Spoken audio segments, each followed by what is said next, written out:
ठीक है, done. Recording है स्टार्टेड। एक ना तुम्हारे लेक्चर की रिकॉर्डिंग ही नहीं हुई है। मतलब मेरे हिसाब से हुई थी, but when I ended the class ना, तो उसमें कुछ दिखाई नहीं रहा था। खैर, क्या कर सकते हैं अब। वो ऐसा भी नहीं है कि मैं किसी और बैच की रिकॉर्डिंग डाल दूं, क्योंकि वो तुम्हारे ही बैच में करवाया था मैंने। क्या कर सकते हैं इससे जिनकी वो क्लास मिस हुई थी ना, आप प्लीज लेक्चर नोट्स को रेफर कर लीजिएगा, उसमें जो मैंने क्वेश्चंस कराए थे, है ना। मैम जो रिकॉर्डिंग मैम मांग रही थी ना, वही वो मिस है। अच्छा, ऑल राइट, हाँ ठीक है। So you can refer your class notes in that case, है ना। ठीक है, आ रहे हैं बच्चे, 1 मिनट में और वेट करूंगी, then we can start. So solution chapter ही रहेगा। हाँ, हो सकता है तुम्हारे ग्रुप में कुछ और चैप्टर आया हो आज का, वो इसीलिए क्योंकि कल मैंने क्लास नहीं ले पाई थी मैं, तो वो कल वाला है। बट यस, ये जो अपकमिंग संडे आ रहा है, I will be taking your extra session because I cancelled your yesterday's class ना, इस वजह से। ठीक है, so I will be taking the extra class on Sunday. ठीक है, सो दैट आप लोगों का ज्यादा ना हो, ज्यादा क्लासेस मिस ना हो, तो वो मैं नहीं चाहती हूँ किसी तरीके से भी। सो यस, तो ये मैं सबको बोल रही हूँ, आई will be taking extra session on Sunday. Timing I will share. ठीक है, कल कल आज क्या, अभी आज तो वेंसडे है ना। हाँ, तो मैं फ्राइडे को बता दूंगी तो कब लूंगी, तो सारे बच्चे अवेलेबल हों, उस हिसाब से अपना टेस्ट दे देना। पता चले जिस टाइम मैं क्लास रख रही हूँ और उसी टाइम में तुम टेस्ट देने बैठ गए, तो ये नहीं होना चाहिए। Good evening Aryansh. ठीक है, दिव्या आई हुई है, प्रिंस आया हुआ है, हर्षित आ गया है।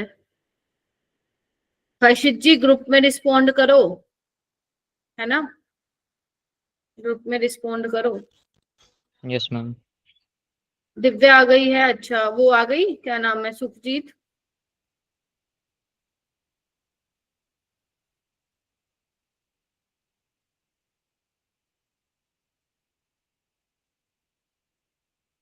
फिजिक्स की क्लास कौन ले रहा है, किरण सर? समन सर। कौन से सर? समन सर। हाँ, वो सर ने है उनका। अच्छा, ठीक है, ठीक है बच्चों। सो कल आ गई Manpreet? All right, good good, very good. मेरे को अच्छा लगता है जब बच्चे प्रेजेंट रहते हैं ना, मुझे एक अंदर से कॉन्फिडेंस आता है कि चलो क्लास तो लगा रहे हैं, है ना। असाइनमेंट ठीक है तुम नहीं कर रहे हो, अब कोई बात नहीं, अब क्या ही बोलूं मैं, बट एटलीस्ट क्लास में ध्यान से सुन लो। अच्छा, मुझे एक बात बताओ, जितने भी बच्चे यहाँ पे बैठे हैं, ठीक है, मैं ये नहीं बोलूँ किसको ज्यादा टाइम मिल रहा है पढ़ने का, किसको कम टाइम मिल रहा है स्कूल की वजह से, किसके ऊपर ज्यादा प्रेशर है। मैं बस एक सिंपल सी चीज पूछना चाहती हूँ तुमसे, उसका मेरे को जवाब देना in your chat box, unmute करके मत देना। जो मैं क्लास में करवा रही हूँ, सबसे मैं केमिस्ट्री की बात कर रही हूँ, to be honest, because chemistry ऐसा सब्जेक्ट है जो आप लोगों का स्कोर इंक्रीज करवाएगा पेपर में, because maths is going to be difficult. ठीक है, तो उसमें कुछ क्वेश्चंस बना पाओगे आप। Chemistry is one of the subject जो यहाँ पे आप को थोड़े ज्यादा क्वेश्चन अटेम्प्ट करने ही पड़ेंगे पेपर में, you have no other choice, है ना।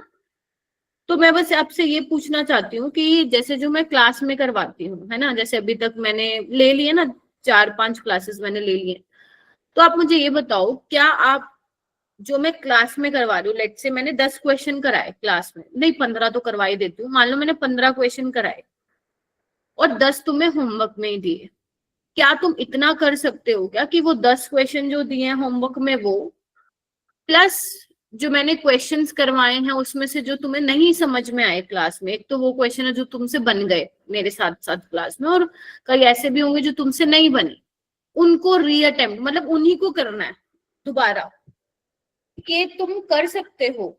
You can write in the chat box.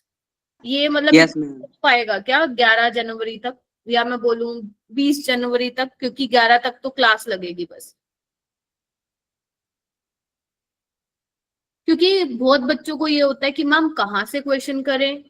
आप लोगों को ये भी लगता है ना कि जो हम क्वेश्चन कर रहे हैं वो आएंगे कि नहीं आएंगे पेपर में, यस और नो, लगता है कि नहीं लगता है? तो मैं सुन रही हूँ पूरे साल से कि जो हम कर रहे हैं वो आएगा भी कि नहीं आएगा, क्योंकि पीवाईक्यूज में सारे पीवाईक्यू ऐसे नहीं है जो तुम्हारे पेपर में आएंगे, मतलब उसमें से कुछ क्वेश्चन तो ऐसे होते हैं जो कभी 4-5 साल में एक बार एग्जामिनर पूछता है ना, तो उनको हम रेलेवेंट ज्यादा नहीं मान के कर सकते हैं। तो इसीलिए जो मैं क्वेश्चंस लेती हूँ ना क्लास में, वो मैं मेरे को बहुत टाइम लगता है स्लाइड्स बनाने में, और पहले मैं खुद सोल्व करती हूँ उनको कि मुझे कितना टाइम लग रहा है उनको सोल्व करने में। Getting my point? मैं तब वो क्वेश्चन स्लाइड में डालती हूँ। सुखजीत भी आ गई है, सही है। तो मैं तब वो क्वेश्चन स्लाइड में डालती हूँ, ऐਵੇਂ ही नहीं डालूंगी मैं कोई क्वेश्चन स्लाइड में, ठीक है। सो आप बस इतना काम करो। देखो, मान लिया तुम्हारे ऊपर बहुत भयंकर प्रेशर है स्कूल का, प्रैक्टिकल बनाने हैं, प्रोजेक्ट फाइल बनानी है, स्कूल का ये वो सब एग्री करती हूँ मैं। सिर्फ इतना कर लो, जो मैं करवा रही हूँ ना उन्हीं को ही करके देख लो, और मतलब जो मैंने क्वेश्चंस दिए हैं वो, प्लस जो मैं क्लास में करवा रही हूँ नहीं हो रहे हैं उन्हीं को ही अटेम्प्ट करो, बस यही करना है। अब तुम देखो, मैंने शायद तुम्हारे 5 से 6 लेक्चर ले लिए। कभी तक किसी ने ये काम नहीं किया ना, तो वो 5 से 6 लेक्चर की पीडीएफ ऑलरेडी अपलोडेड है तुम्हारी रिसोर्स शीट में, तो उसको जाके करो, बस इतना कर लो। मैं सच बता रही हूँ, जो तुम्हारे मॉक टेस्ट हो रहे हैं ना, you will see improvement in your self, I promise, I promise. लेकिन ये कर लो बस, तुम्हें कहीं नहीं जाना कि मैम ये फलाना पीवाईक्यू करना है, मुझे ये पीवाईक्यू मैम करना चाहिए नहीं करना चाहिए, मैम ये बुक लगा लूं, मैम ये बुक मैं पढ़ लूं ना, कुछ भी नहीं। सिर्फ क्वेश्चंस करो। जहां तुम जिस क्वेश्चन में फंस रहे हो वो वाला कॉन्सेप्ट उठा के कहां से पढ़ना है तुम्हें? फिर क्लास नोट से, कि ये वाला क्वेश्चन तो मेरे से नहीं बन रहा, तो फिर क्लास नोट्स में देखो भाई कहाँ है ये टॉपिक। आज समझ रहे हो? तो बस ये करो इसको, एंड मैं आप लोगों की खुद देखूंगी रिपोर्ट्स, और मैं देखती भी हूँ तुम लोगों की रिपोर्ट्स, ठीक है। और फिर मैं देखूंगी कुछ इम्प्रूवमेंट आया या नहीं आया। अगर नहीं आया तो I will reach out to you, ठीक है, नो प्रॉब्लम। लेकिन आपको करना है, ठीक है, क्योंकि बच्चे बहुत सारे हैं, तो एक टीचर सब बच्चों का नहीं देख पाता, इसीलिए हर टीचर को स्टूडेंट्स मिले हुए हैं, राइट, मेंटर वाइज, राइट। सो सभी टीचर्स अपने बच्चों का देखते हैं कि उनका क्या स्कोर आ रहा है इन ऑल द सब्जेक्ट्स। एक तो मैं आज और बच्चों को भी बोल रही थी कॉल्स में कि एक तो तुम्हें इस टाइम पे रिवीजन, क्वेश्चन सॉल्विंग मैंने बता दी कहाँ से करनी है, मॉक टेस्ट देना, मॉक टेस्ट का एनालाइज। तुम ये सोचो, अगर ये तुम 4 चीजें 20 जनवरी तक कर लेते हो, मैं मान ही नहीं सकती तुम्हारे अंदर अगर इम्प्रूवमेंट नहीं होती, मैं मान ही नहीं सकती, होगी 200% होगी। आपको पता है जब मैं स्टूडेंट थी या मैं टीचिंग करियर में आई है, मैं हमेशा अपनी डायरी या नोटबुक बना के रखती हूँ। मैं नोटबुक में हमेशा साथ में रखती हूँ अपनी, मैं उस पे डेली लिखती हूँ कि मुझे आज क्या करना है। मान लो मेरी आज क्लासेस हैं तो मुझे क्लासेस में क्या लेके जाना है, या मेरे और मीटिंग्स हैं, है ना, मुझे कुछ अपडेट करना है, मुझे कुछ भी करना है, एनीथिंग, क्योंकि क्लास के अलावा भी मेरे पास बहुत सारे काम होते हैं। तो मैं एक लिख लेती हूँ कि आज मुझे ये करना है, और रात को जब मैं 10:15 बजे मेरी क्लासेस होती है ना, मैं टिक लगा देती हूँ कि ये काम मेरा हो गया आज, but still there are some things are pending, ठीक है। सो ये हैबिट मैं चाहती हूँ तुम लोगों के अंदर भी हो, अभी नहीं बाद में भी काम आएगी, जब तुम आगे जाओगे, कॉलेज में जाओगे, है ना, पढ़ोगे, तो वहां भी काम आएगी ये चीज। मैं तो हमेशा से करती हूँ ये, मैं हमेशा साथ रखती हूँ अपनी डायरी कि मेरा आज क्या क्या टारगेट है। मैंने क्योंकि मैं इतनी बार बच्चों से पूछती हूँ, बच्चे ऐसे ब्लैंक हो जाते हैं, पता ही नहीं कि मैम करना क्या है, क्या टारगेट बनाए, कितने चैप्टर कितने दिन में कर ले, वो है ही नहीं तुम लोगों के पास। तो तुम डायरेक्शन लेस हो जाते हो, तो तुम कुछ भी पढ़ने लग जाते हो, चलो भाई नोट कॉपी उठा के चल भाई पढ़ना चालू करते हैं हम लोग, मोल कॉन्सेप्ट, है ना। तो आपके दिमाग में टारगेट शुड बी क्लियर कि मुझे, मेरे पास इतना, जैसे अब मान लो कल थर्सडे, कल का तो गया, अब तो तुमने जो पढ़ लिया टेस्ट के लिए, तुम कोई रात में चमत्कार नहीं कर दोगे, सिर्फ कुछ टाइम बचेगा उसमें तुम रिवीजन करोगे, राइट। अब थर्सडे से संडे में देखो 2 दिन है तुम्हारे पास, फ्राइडे सैटरडे, और फिर थर्सडे को, तो तुम ये देखो कि तुम्हारे पास थर्सडे से थर्सडे एक हफ्ता पड़ा है, नेक्स्ट टेस्ट जब आएगा संडे के बाद, तो उस एक हफ्ते के बीच में तुम्हें क्या क्या करना है?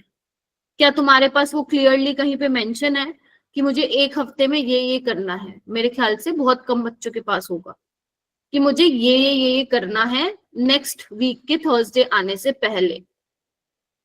और तुमने जो वो चैप्टर जितने भी कवर किए, मान लो 4 तुमने या 3, मान लो 3 केमिस्ट्री में किया, 3 इसमें, 9 चैप्टर तुमने कवर किया है, और देखो वो 9 चैप्टर से जो तुम्हारे पेपर में सवाल आए हैं वो तुम कर पाए क्या? वो कैसे पता चलेगा? After going through your report, है ना, कि हम कर पाए क्या। अगर नहीं कर पाए यानी कि अभी प्रॉब्लम है फिर उस चीज में, ठीक है। फिर जब दूसरा वाला आएगा तुम्हारा टेस्ट, तो उन चैप्टर्स को नहीं करोगे रिवाइज जो तुम्हारे क्वेश्चन हो गए थे, बिल्कुल ठीक है, उन और चैप्टर पकड़ोगे, एड ऑन करोगे चैप्टर्स को, और वो वाले चैप्टर जहां से सवाल गलत हुआ है। तो ये कर करके तुम्हारी 2 बार रिवीजन हो जाएगी, दो आराम से हो जाएगी, 2-3 बार। कभी किसी टॉपर का इंटरव्यू सुनना जेई का, यूट्यूब पे डाला ना कि भाई साहब कितनी बार रिवीजन करी है उसने, ना बता देगा वो कितनी बार किया। नीट वाले तो बच्चों को पता है क्या बोला जाता है, नीट वाले होंगे शायद यहाँ पे, कम से कम 10 बार रिवीजन करनी है उनको, नीट वाले बच्चों को। तुम अपना आधा कर दो क्योंकि तुम्हारा पेपर भी थोड़ा जल्दी आ जाता है, 5 बार रिवीजन। बट अभी मैं वो लेके नहीं जा रही हूँ 5 बार, तुम यही जो मैं बोल रही हूँ बस वही कर लो, ठीक है। देखना तुम्हारे अंदर इम्प्रूवमेंट होगी, ठीक है, देखना पक्का होगी, ये मैं बोल रही हूँ, मार्क माई वर्ड्स, ठीक है। चलिए अब हम स्टार्ट करते हैं क्वेश्चन पे। और फिर बोल रही हूँ क्योंकि पहले बच्चे कम थे, संडे को मैं क्लास लूंगी, आप लोगों की टाइमिंग मैं आपको फ्राइडे को बता दूंगी, ठीक है। चलिए आइए, तो मैंने कहा था सॉल्यूशन पे मैं एक और दिन स्पेंड करूंगी, तो क्वेश्चन तुम्हें ये तो पता चल गया ना कौन कौन से टॉपिक है, ठीक है। Yes, ये ma'am. वाले टॉपिक है, अब इसका मतलब ये नहीं है कि तुम यही पढ़ोगे, इसमें भी बच्चे ना एक गड़बड़ करते हैं, वो पढ़ के ही यही वाले टॉपिक जा रहे हैं, तो दूसरे किसी टॉपिक से सवाल आ रहा है आप छोड़ दे रहे हो। देखो बेटा, फ्रिक्वेंटली आस्क्ड टॉपिक का मतलब क्या होता है, जब आप रिवीजन करते हो तो आपको इन टॉपिक्स पे ज्यादा ध्यान देना है। अगर आप क्वेश्चन लगा रहे हो, मान लो हेनरीज लॉ है, मैंने वो इंपॉर्टेंट में नहीं लिखा है, तो जब आप मान लो लेट से कोलिगेटिव प्रॉपर्टीज और हेनरीज लॉ के क्वेश्चन करो, लेट से तुम 20 क्वेश्चन करो, तो 15 इसके होंगे, 5 इसके होंगे। फ्रिक्वेंटली आस्क्ड का मतलब होता है कि ऐसे टॉपिक्स जो बहुत ज्यादा पूछे जा रहे हैं पेपर में, तो तुम्हें जब क्वेश्चन करनी है तो इन क्वेश्चन की ज्यादा करें, डजंट मीन कि तुम्हें बाकी टॉपिक छोड़ देने हैं। बाकी तुम तब छोड़ दे जब तुम्हें 11th आती होती, 11वीं आती है क्या तुम लोगों को? बहुत कम बच्चों को आती है, तो तुम्हें बच्ची कुची आती क्या 12वीं, और उसमें से भी तुम छोड़ दोगे तो भाई साहब माथा पकड़ के थोड़ी ना बैठ जाओगे पेपर में। Getting my point? तो अगर 12th तुमने करी है, 11th का बेड़ा गर्क हो रखा है, वो मेरे ऊपर छोड़ दो, कुछ तो तुम्हें पढ़ाई दूंगी, तो 12th अगर करके जा रहे हो तो ढंग से करना बेटा, ठीक है। थोड़ा सा ये ध्यान रखो। मैं, कई बच्चे सोचते हैं मैम यही करके चले जाएं क्या, फिर तुम मुझे बोलोगे मैम आपने तो बोला था यही आते हैं, आया तो नहीं, फिर तुम मुझे बोलोगे मैम नहीं मैम आपने बोला था। समझ रहे हो? तो अगर 12th करके जा रहे हो तो ढंग से करके जाओ, है ना, ये मतलब होता है फ्रिक्वेंटली आस्क्ड टॉपिक बताने का। चलो चलें फिर स्टार्ट करते हैं कुछ क्वेश्चंस। क्वेश्चन नंबर 1 आज की क्लास का, देखो पढ़ो इसको, क्वेश्चन को पढ़ो, और बेटा पेपर में हिंदी कोई नहीं बताएगा आपको, पेपर में तुम्हारे सामने खड़े होंगे टीचर, उनको ये नहीं बोला मैम बताना जरा सा थोड़ा सा हिंदी में क्या मतलब है, नहीं, आपको जो दिया है वही समझ के आपको पेपर करना है। तो इसीलिए जो इंग्लिश लाइक जो आपका मीडियम है उसको ही आपको समझना पड़ेगा, राइट। तो यहाँ पे पढ़ो क्या लिखा हुआ है, द वेपर प्रेशर हो, इसलिए मैं अब हिंदी नहीं बताऊंगी, वो तब बताऊंगी जब तुम्हें क्वेश्चन बिल्कुल समझ नहीं आएगा। Is that clear? क्योंकि मैं ही हैबिट खराब कर दूंगी फिर कैसे चलेगा, ठीक है। चलिए, so the vapor pressure of pure benzene and methyl benzene at 27 degree Celsius is given as 80 torr and 24 torr respectively, means pure benzene vapor pressure is given to you, PB लिख रही हूं मैं यहाँ पे, 80 torr, और methyl benzene का दिया हुआ है 24 torr, ठीक है। और you have to find out the mole fraction of methyl benzene in vapor phase in equilibrium with an equimolar mixture of those, क्या हो गया पल्लव, क्या हुआ? कुछ नहीं मैम, क्वेश्चन हो गया। अच्छा, वो अच्छी बात है, जिसका हो गया you can raise your hand. मैं तो बल्कि बहुत खुश हूं कि तुम ही बता दो। With an equimolar mixture of those liquid at same temperature is इतना। इक्विमोलर मिक्सचर का मतलब क्या होता है Palak? Ma'am equal equal amount में तो दोनों। हाँ, तो क्या लिखूं फिर वो मैं? तो मतलब 0.5 होगी ना मोल फ्रैक्शन। इक्विमोलर मिक्सचर का मतलब क्या होगा? आपके नंबर ऑफ मोल सेम है मिथाइल बेंजीन और ये, तो अगर मैं मोल फ्रैक्शन की बात करूं तो मोल फ्रैक्शन ऑफ बेंजीन और मोल फ्रैक्शन ऑफ मिथाइल बेंजीन के कितने हैं? 0.5, क्योंकि दोनों को ऐड करोगे तो 1 के बराबर आएगा। ठीक है, तुम्हें निकालना है YMB मिथाइल बेंजीन। तो कैसे निकालते हो? टोटल प्रेशर में से मिथाइल बेंजीन का क्या प्रेशर है वो आप निकालते हो, right? Partial pressure of methyl benzene. तो अपने को ये भी चाहिए, ये भी चाहिए। तो रोल्स लॉ के अकॉर्डिंग, कृतिका तुम मुझे बताओ, रोल्स लॉ में टोटल प्रेशर ऑफ सॉल्यूशन का क्या फॉर्मूला होता है? बताओ बेटा। मैम काई ए इंटू काई। बहुत बढ़िया यार, तुम क्या पढ़ रहे हो पूरे साल से, क्या कर रहे हो? आई रियली डोंट नो, फॉर्मूले ही नहीं आते भाई तुम लोगों को तो। मैम मैं बताऊं, हाँ बताओ बेटा। P0 minus PA upon P0 equal to chi B। Ma'am बेटा बेटा ये नहीं, रोल्स लॉ का फॉर्मूला है ये सिमरनजीत, या relative lowering of vapour pressure का है? जिससे मैं पूछूं वही बताओ, अपने आप नहीं तुम्हें बोलने के लिए बोला मैंने। हाँ, रोल्स लॉ का है या फिर relative lowering of vapour pressure का है? मैम वेपर प्रेशर का। तो पूछा, लेकिन मैंने तो रोल्स लॉ के केस में पूछा है। सुहानी तुम बताओ, एक बार चेक करो सिमरनजीत। हाँ सुहानी। P0 A काई A प्लस P0 B काई B। भाई फॉर्मूला, यस फॉर्मूला तो याद रखो कम से कम, formula used.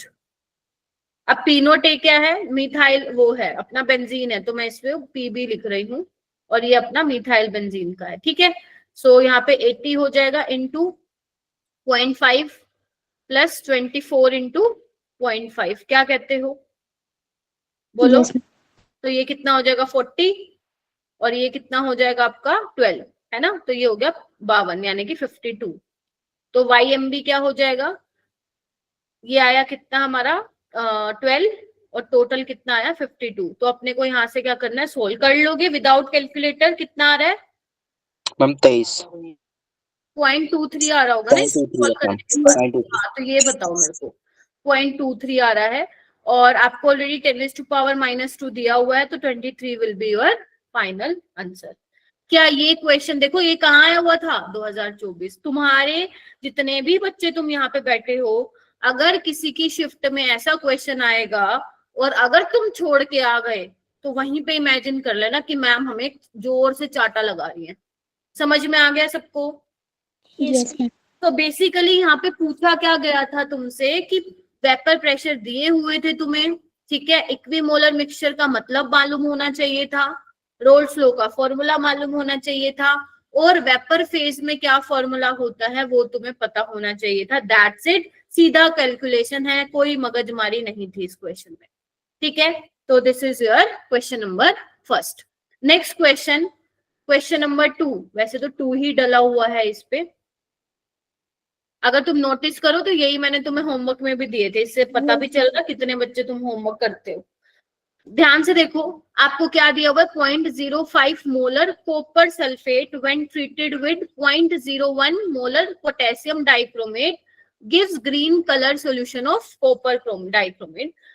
The two solution are separated. तो बेसिकली आपके पास जो दो सॉल्यूशन है मेरा बेटा, K2Cr2O7 और कॉपर सल्फेट, उनको सेपरेट किया है विद मतलब by a semi permeable membrane. ठीक है, ये X है, ये Y है। ठीक है, अच्छा अब जो कॉपर सल्फेट की कॉन्सेंट्रेशन है वो है बेटा 0.05 और इसकी है 0.01। आपको बोला है ऑस्मोसिस की वजह से क्या होगा। ये क्वेश्चन बहुत बढ़िया है, ये आपको नरेंद्र अवस्थी बुक सुनी होगी, तुम लोगों ने सुनी है ना? वहां से दिया था क्वेश्चन 2024 में, और ऐसा मिलता जुलता क्वेश्चन अपन ने शायद प्रीवियस क्लास में भी किया था, कुछ ऑस्मोसिस से मिलता जुलता। तो ये इंपॉर्टेंट होते हैं ऐसे टाइप के सवाल। तो करके जाएंगे। आजकल पता है ऑस्मोसिस से कैसे सवाल आ रहे हैं, ऑस्मोसिस ऑस्मोटिक प्रेशर से कंसेप्चुअल सवाल आ रहे हैं। ठीक है, तो ऑस्मोसिस टॉपिक आजकल एग्जामिनर का फेवरेट टॉपिक बनता जा रहा है। चलो आओ, तो अब एक बात बताओ, अगर मैं ऑस्मोसिस के दौरान देखूं तो सॉल्वेंट का जो फ्लो है वो कहां से कहां होगा? Higher concentration of solvent to lower concentration of solvent. तो यहाँ पे लोअर कंसंट्रेशन, बेसिकली इसका मतलब क्या हुआ? कंसंट्रेशन कम है, मतलब सॉल्वेंट की कंसंट्रेशन ज्यादा है। यस और नो? Yes ma'am. यही मतलब निकल रहा है ना तुम लोगों का। तो जो फ्लो ऑफ सॉल्वेंट होगा, नेट फ्लो ऑफ सॉल्वेंट, वो कहां से कहां होगा? Potassium dichromate to copper sulphate. तो एक बात बताओ, यहाँ पे कॉन्सेंट्रेशन ज्यादा थी, अब सॉल्वेंट का फ्लो इसकी तरफ हो रहा है, तो इसका मतलब सॉल्यूशन कैसा हो चुका है? सॉल्यूशन कैसा हो रहा है? डाइल्यूट। डाइल्यूटेड। और डाइल्यूट हो रहा है तो इसका मतलब क्या हो रहा है? कंसंट्रेशन में चेंज आएगा, बिल्कुल आएगा मैम।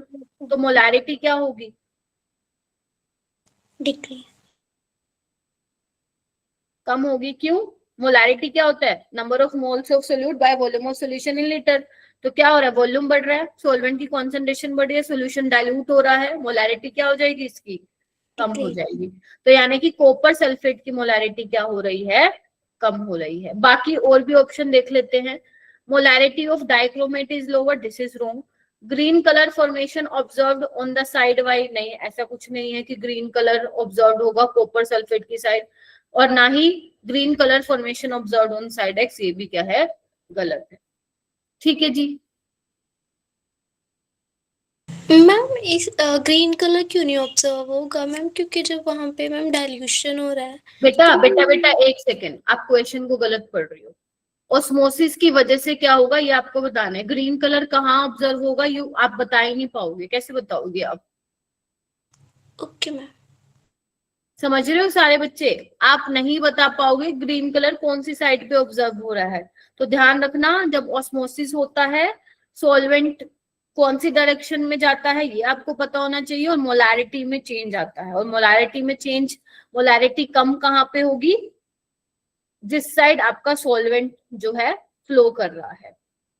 ठीक है जी, यहां से यहां जा रहा है ना, तो इसकी मोलैरिटी क्या हो जाएगी? आप नहीं बता सकते हो कि यहाँ पे ग्रीन कलर ऑब्जर्व हो रहा है।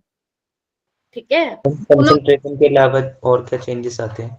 मोलैरिटी की कॉन्सेंट्रेशन चेंज होता है, टेम्परेचर चेंज होगा तो ऑस्मोटिक प्रेशर चेंज होगा।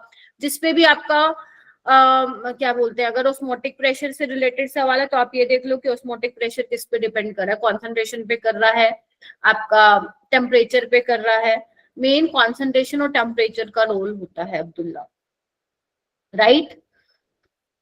So yes, this is all about this question. तो osmosis is very important, तो प्लीज ध्यान रखना आप लोग, क्वेश्चन आ सकता है। ठीक है, और इसका वैसे तो ये osmosis का सवाल था, ऑस्मोटिक प्रेशर का फॉर्मूला सबको पता होना चाहिए। ठीक है, और यस अगर वोंटो फैक्टर आ जाएगा तो उस पर भी डिपेंड करेगा अब्दुल्ला। ठीक है, चलिए ओके मैम। आगे चले। ध्यान रखना ऐसे क्वेश्चन को, ऑप्शन को पढ़ लेना, जल्दबाजी में मत लगा के आ जाना थर्ड या फोर्थ। ठीक है, ओके, ऑल राइट, आगे चलते हैं। Next question, question number 3। Abdullah तुम बताओगे ये कैसे करना है, समझाओ पूरी क्लास को।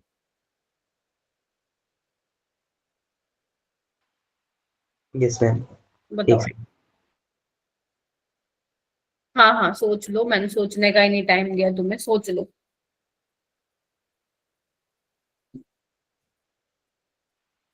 Yes ma'am.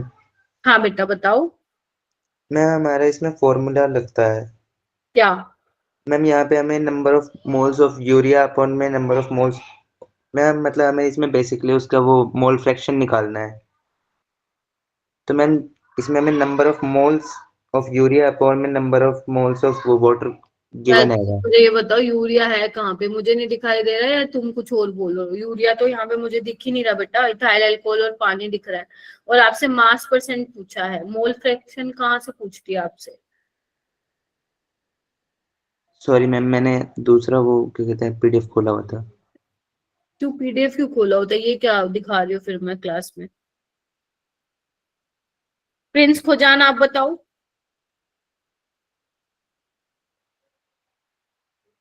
क्लास के टाइम क्लास में बैठ के क्वेश्चंस करोगे तो फायदा रहेगा, वरना क्लास में आने का कोई फायदा नहीं है। Do whatever you want to do मेरी तरफ से। हाँ दिव्या, कैन यू एक्सप्लेन अगर आपने किया था ये क्वेश्चन तो? मैम इसका फॉर्मूला होता है मैम सॉल्यूट का मास अरे अपॉन में टोटल मास। देन मैम यहाँ पे हमें इथाइल का मास निकालना होगा और मैम उसका वाटर का 9 मोल ऑफ मास होगा और 1 मोल ऑफ मास उसका ऐड होके नीचे होगा अपॉन में। 9 मोल मास कैसे है? मैम 9 मोल ऑफ मतलब वाटर का जो मास होगा वो कैसे निकालूंगी? मैम 18 इंटू में 9 1 मोल ऑफ वाटर मैम 18 ग्राम का होता है, तो मैम 9 से उसे मल्टीप्लाई करके एंड देन मैम उसमें ऐड करेंगे 1 मोल ऑफ इथाइल का, वो अपॉन में होगा और मैम 1 मोल ऑफ इथाइल का अल्कोहल का मास ऊपर होगा न्यूमरेटर में। ठीक है, देखो मास परसेंटेज कैसे निकालते हो आप? वैसे ही जैसे पेपर में परसेंटेज निकालते हो, मास ऑफ सोल्यूट उसी का ही तो निकालना ना तुम्हें। ये देखो, divide by mass of solution. अगर तुम ये पेपर में छोड़ के आओगे क्वेश्चन तो तुम्हें सबसे ज्यादा दुख होगा, अगर मान लो ऐसा आता है। अगर ऐसा क्वेश्चन पेपर में आता है और तुम छोड़ के आ रहे हो तो तुम्हें बहुत दुख होगा। ध्यान रखना, तुम्हारे एनसीईआरटी का ही क्वेश्चन है ये। मास ऑफ सोल्यूट क्या है अपना? इथाइल अल्कोहल के मोल दिए हुए हैं, तो 1 × 46। ये देखो तुम्हें ये भी दिया हुआ है, हो सकता है पेपर में तुम्हें मोलर मास दिया भी ना हो, तो ध्यान रखना, निकाल लेना इथाइल अल्कोहल का। 46/46 प्लस मास ऑफ वाटर 9 × 18। इसको तुम्हें क्या करना है? सोल्व करना। मुझे ये बताओ, इसको सोल्व करने पे कितना आ रहा है? मैम 22। मैम 22.1। तो यानी कि नियरेस्ट इंटीजर करना है तो 22 आएगा। एक बार बाकी बच्चे यस भी चेक कर लो अगर निकाला हो। क्लियर। ठीक है, कर लोगे ये वाला क्वेश्चन? श्रुति हो जाएगा क्या? मेरा बताना, ये क्लियर नहीं हुआ थोड़ा। क्या हुआ और सिमरनजीत? ये समझ नहीं आया। बेटा मास परसेंटेज निकालना है ना सोल्यूट का, तो जब तुम्हारे पेपर में परसेंटेज निकालती हो तो कैसे निकालती हो? 100 में से मेरे 50 नंबर आए केमिस्ट्री में, ऐसे निकालते हो ना, इंटू 100, हाँ जी 50/100। तो यहाँ पे कैसे निकालोगे सोल्यूट का परसेंट? पूरे जो सोल्यूशन का मास है उसमें से सोल्यूट का मास कितना इंटू 100। तो सोल्यूट का मास कैसे निकालोगे? ये 1 मोल मोल्स में दिया है ना, नंबर ऑफ मोल्स दिए हुए हैं इथाइल अल्कोहल के। Yes ma'am. 1 और नंबर ऑफ मोल्स क्या होते हैं? Given mass by molar mass. तो मास कितना आ जाएगा? 1 × 46 नहीं आ जाएगा इथाइल अल्कोहल का? हाँ जी तो वही किया बेटा मैंने। ओके ठीक मैम। है, हरमीत हो गया है क्या? Manpreet, Harmeet, yes ma'am. चलो बहुत सही। ठीक है, हम करती है। क्या हो गया?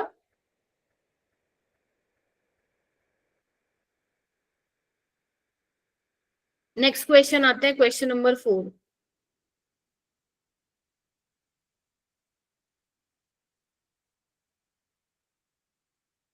Molality of an aqueous solution of urea is 4.44 molal. Mole fraction of urea is in solution is x into 10⁻³ और आपको बताना है value of x। Hand raise कीजिए।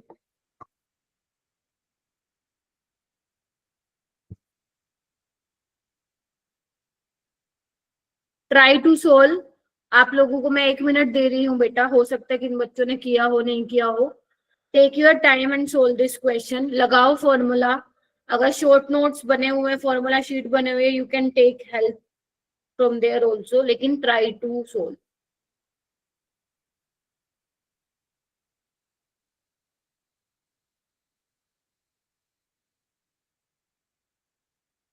मैम जो ये 4.44 दिया हुआ है, ये मोल्स है ना?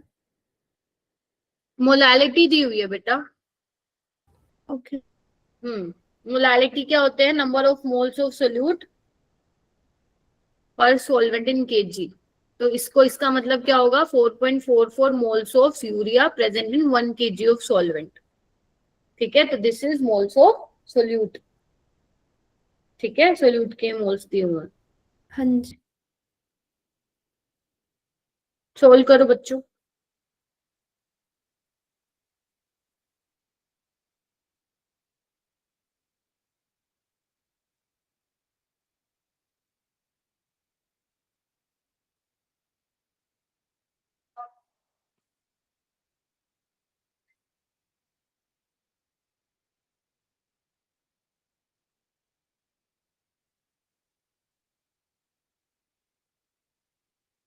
मैंने इसका तुम लोगों के फॉर्मूला शीट में एक फॉर्मूला भी लिखा होगा तुम लोगों ने इसका, अगर तुम लोगों ने चैप्टर मुझसे पढ़ा है तो मैंने एक रिलेशन लिखवाया होगा between mole fraction and molality.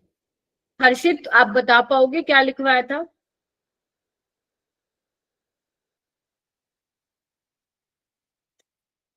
नैतिक बता पाएगा बेटा? मैम याद नहीं है। हर्षित तो फिर कैसे किया है इक्वेशन? पढ़ तो तुम रहे नहीं हो, कैसे किया है इक्वेशन? बहुत बढ़िया। क्या किया पूरे साल? पहला चैप्टर है तुम्हारे 12वीं का, पहला चैप्टर। पहला चैप्टर का मतलब पता है क्या है? साल के शुरू में ये चैप्टर करवा दिया गया था आप लोगों को स्कूल में, अप्रैल में। अब क्या चल रहा है? दिसंबर। कितने महीने हो गए? 8। श्रुति आप बताओ। मैम इसमें हम जो है इस 4.44 मोलर का मतलब है 4.44 मोल्स प्रेजेंट है 1000 ग्राम ऑफ सॉल्यूशन में। तो यहाँ पे हम वाटर के मोल्स निकाल सकते हैं उससे, तो वो आ जाएगा 1000/18 और फिर mg उससे फिर वो जो वाटर का मोल्स आएंगे उसमें से हम यूरिया के मोल्स को माइनस मतलब यूरिया की मोल्स से टोटल प्लस करेंगे और फिर मोल फ्रैक्शन निकालेंगे उनका, और बस। देखो यहाँ पे आपको बोला पहले देख लो आप, मैं फॉर्मूला बता दूंगी। ये जो रिलेशन मैंने लिखवाया था आप लोगों को, जब मोलैलिटी और मोल फ्रैक्शन हो तो क्या रिश्ता लिखना है तुम्हें। बाकी तुम देखो, मोल फ्रैक्शन ऑफ यूरिया निकालना है तो मोल फ्रैक्शन ऑफ यूरिया का क्या मतलब होगा? Number of moles of urea क्या कहते हो, है ना? Yes. By number of moles of urea plus number of moles of पानी। सोलवेंट तो वही है ना, एक्वस दिया हुआ है तुम्हें सोलवेंट। तो यूरिया के मोल क्या होंगे? मोल्स ऑफ सोल्यूट दिए हुए हैं कितने? 4.44 Yes, ma'am. Divide by 4.44 plus number of moles of solvent. Given mass कितना है? 1000 ग्राम सोलवेंट है ना, बाय मोलर मास। अब ये तुम्हें पूरा सोल्व करना पड़ेगा और तुम्हारा मोल फ्रैक्शन आएगा यूरिया का। Getting my point? अच्छा, Yes. एक तो ये चीज है। रिलेशन क्या लिखवाया था मैंने? Molality is equal to mole fraction of solute by mole fraction of solvent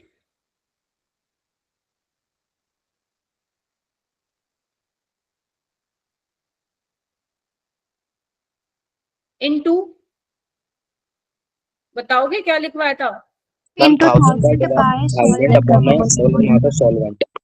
ठीक, ठीक है। अब यहाँ पे बात ये है कि हमें मोलैलिटी दे रखी है, सॉल्वेंट का मास मुझे पता है, बट ना तो मुझे सोल्यूट का मोल फ्रैक्शन पता है क्योंकि वो निकालना है, और सॉल्वेंट का भी मुझे नहीं पता। तो अगर जब पता ही नहीं तो सॉल्वेंट को तुम क्या लिख सकते हो? 1 minus mole fraction of solute. ठीक है, अब तुम्हें सोल्व करना तो यही आ जाएगा बेसिकली। तो तुम्हें सोल्व करना है, सोल्व करने पे कितना आएगा? 4.44 और 1000/18 होता है 55.5 समथिंग, राइट? Yes, ma'am. ये तो याद ही रख लो। तो बस इसको सोल्व करना है। देखो कितना आ रहा है? 0.072 72. हाँ, मेरे को सोल्व नो मैम, मैं भी मैम 0.074। ये देखो कितना एग्जैक्ट चल रहा है। ये आ रहा है मेरा अगर मैं एग्जैक्ट इसके हिसाब से चलूं तो 59.99। वैसे इसको 60 भी लिख सकते हो। कैलकुलेटर से लिखा है क्या बाकी बच्चों ने? मैम नहीं मैम 0.074 आ रहा था। ठीक है, तो तुम मैं इसको 60 लिख रही हूँ, कोई प्रॉब्लम नहीं है इतना तो और ये आ गया 4.44, तो ये आ रहा है 0.074।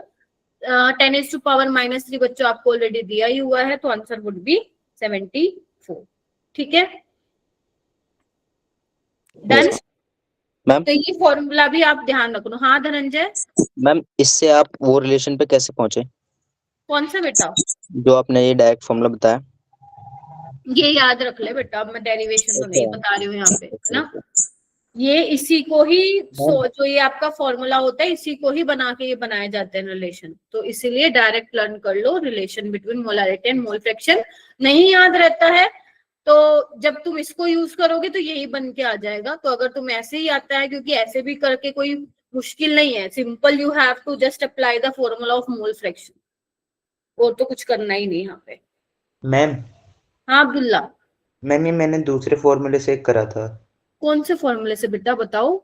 मैम इसमें जो मोलैरिटी दी हुई है इनटू में मैम जो मतलब molar mass of solvent upon में 1 प्लस में मैम सेम थिंग। मैम समझी? देखो मैम 4.44 इंटू में 18 अपॉन में 1 प्लस में 4.44 इंटू में 18। मैम बस इन्होंने एलसीएम ले लिया, उसमें और कुछ नहीं किया। नहीं, रुक जाओ, 4.44 इंटू 18 न्यूमिनेटर में लिखा है तुमने? यस मैम, मैंने अपॉन में 1 प्लस में 4.44 इंटू 18। मैम ये मतलब जब मैंने नोट्स बनाया तो डायरेक्ट फॉर्मूला लिखा था मैंने। तो फॉर्मूला क्या है ये तो बताओ। मैम उसमें वही था मैम फॉर्मूला की मोलैलिटी इंटू में molar mass of solvent upon में 1 प्लस में मोलैलिटी इंटू में मोलर मास ऑफ सॉल्वेंट। हाँ तो ठीक है, नो प्रॉब्लम, वो तुम्हारी क्लास में लिखवाया होगा, कोई प्रॉब्लम नहीं है। आ गया ना तुम्हारा आंसर? Yes ma'am. हाँ बस ठीक है, तुमने उसी को ही तोड़ मरोड़ के बना रखा है फॉर्मूला, तो ठीक है, नो प्रॉब्लम, कोई दिक्कत नहीं है। ठीक है, चलिए आइए नेक्स्ट क्वेश्चन पे चलते हैं हम। ये वाला क्वेश्चन मैंने ऐसा ऐसा तुम्हें प्रीवियस क्लास में भी कराया था, राइट? चलिए पढ़ो क्या लिखा हुआ है। ए solution containing 10 gram of an electrolyte of Ab2। देखो मैं पहले लिख रही हूँ, है ना, जो जो मुझे दिया हुआ है।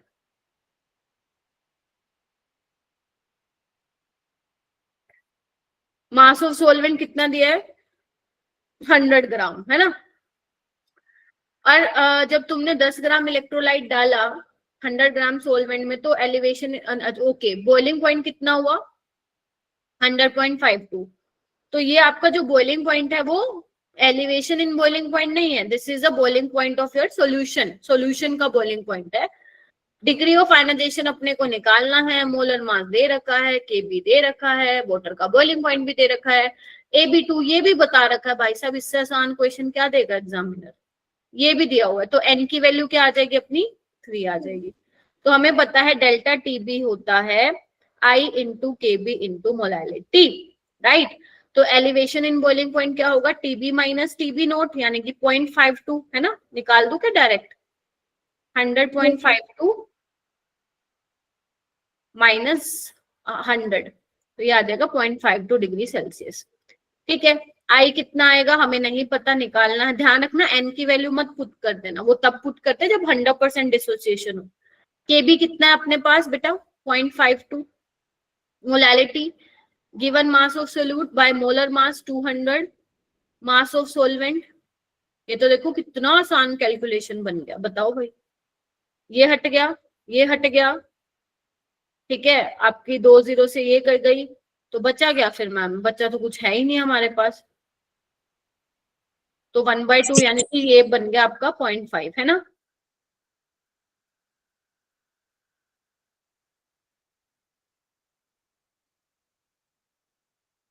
तो ये कितना आ गया? 2। ठीक है, अब क्या होता है formula? I is equal to 1 plus n minus 1 into alpha.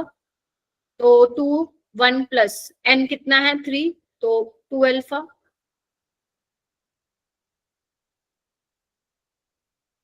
तो कितना आ गया आपका? 5।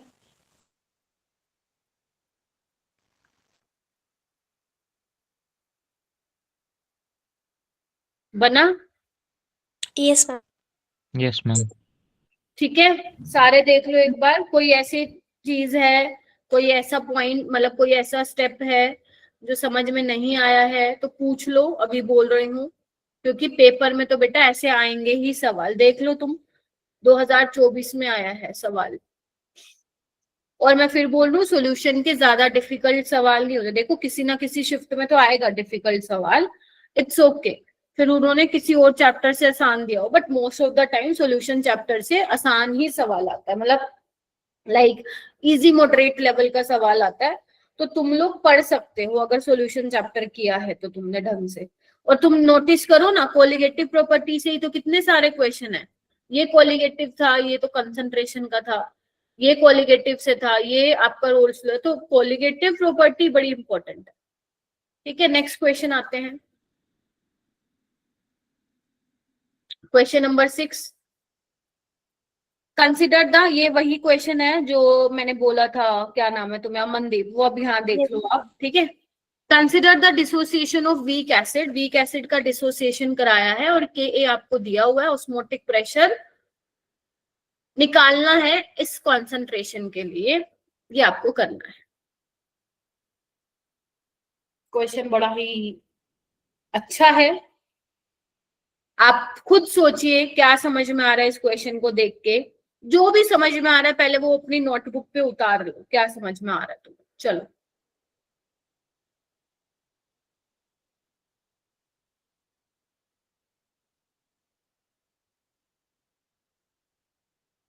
यूनिट का भी ध्यान रखना अपने को।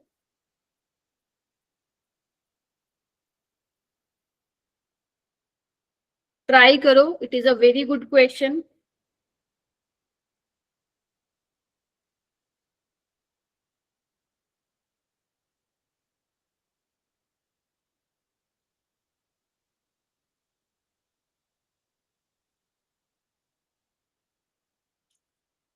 स्क्रीन शो हो रही है सुखजीत?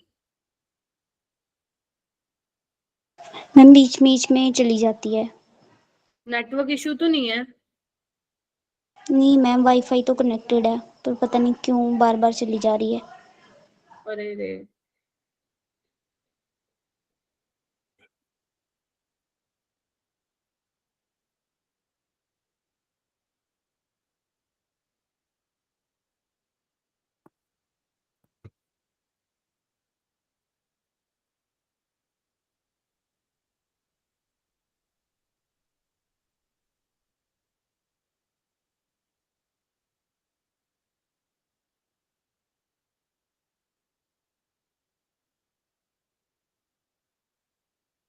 ये अब्दुल्ला, पलक, धनंजय, श्रुति, नैतिक, अमनदीप, हो गया है क्या तुम लोगों ने जो हैंड रेज किया हुआ?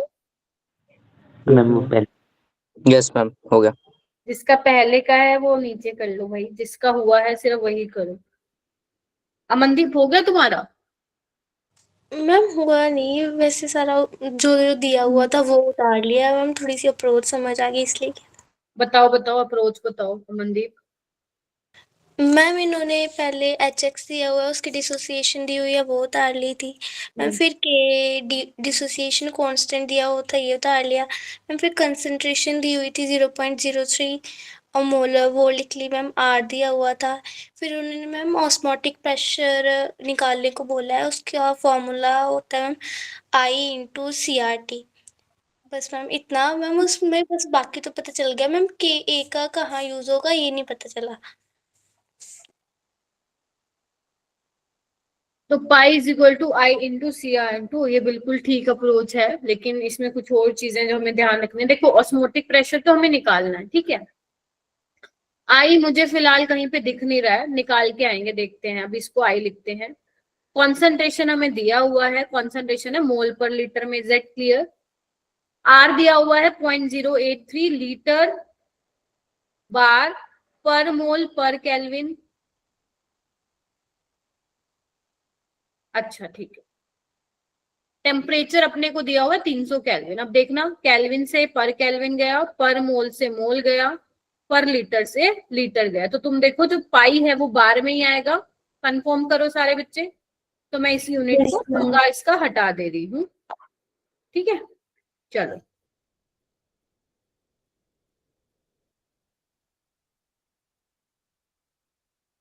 ठीक है, यानी कि हमें आई निकालना है। अब क्योंकि डिसोसिएशन हो रहा है तो आई कैसे होगा, 1+n-1 इंटू अल्फा। अब 1+n क्या होगा, 2, नंबर ऑफ मोल्स 2 मिलेंगे यहाँ पे ना, डिसोसिएट, तो यहाँ पे 2-1 अल्फा। अब दिक्कत है हमें अल्फा भी नहीं पता है, तो हमें यहाँ पे अगर किसी तरीके से अल्फा पता चल जाए तो हम वोंटो फैक्टर यहाँ से निकाल लेंगे, क्या कहते हो। तो अल्फा निकालने का which is degree of dissociation, वो हमारी हेल्प कौन करेगा, Ka हेल्प करेगा। तो वीक एसिड के लिए यहाँ अब यूज होता है तुम्हारा हल्का फुल्का सा आयनिक इक्विलिब्रियम वाला कॉन्सेप्ट, बट जिसको नहीं भी आता वो तब भी कर लेगा, क्योंकि मैंने इलेक्ट्रो में करवाया था ये चीज। वैसे आयनिक इक्विलिब्रियम से है। तभी अमनदीप मैंने कहा था अभी छोड़ दो आप। तो HX जो है, अब देख लो यहाँ पे, अब कर लेना। तो स्टार्टिंग में हम क्या बोलते हैं, C मोल है 0 0, ठीक है। कुछ टाइम बाद इसमें से कुछ डिसोसिएट होंगे, C alpha C alpha C alpha, ठीक है। बोलो भाई। Yes ma'am. तो Ka क्या होता है, देखना प्रोडक्ट की कॉन्सेंट्रेशन बाय रिएक्टेंट, तो C² alpha square C1 minus alpha, ये हो गया, ठीक है। अब बात आती है क्या बोलते हैं, निकालो Ka alpha square 1 minus alpha.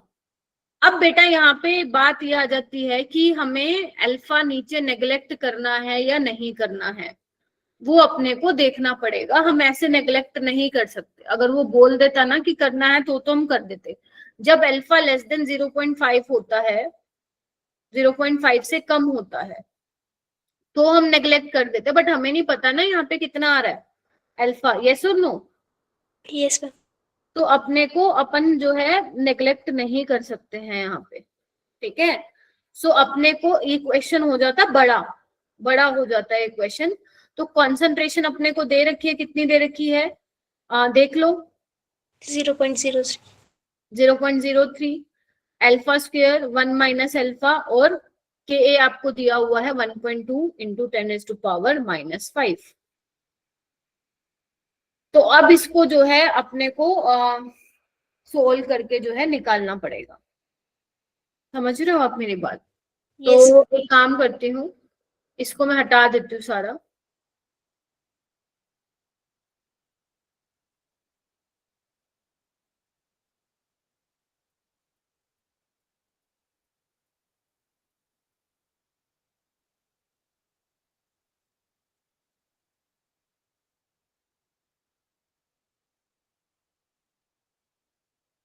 ठीक है, निकालना इसको सोल्व करके कितना आ रहा है, करके देखो इसको कितना आ रहा है बेटा। क्वाड्रेटिक इक्वेशन बन जाएगी क्या इसमें?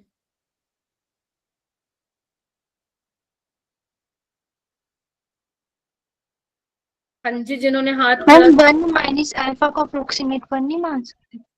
वही तो मैं कह रही हूँ ना, वही तो सवाल है कि अल्फा मैम अगर लेस देन हमारा 0.05 आता है तो हम अल्फा को निगलेक्ट कर सकते हैं, बट यहाँ पे हमें अल्फा गिवन नहीं है।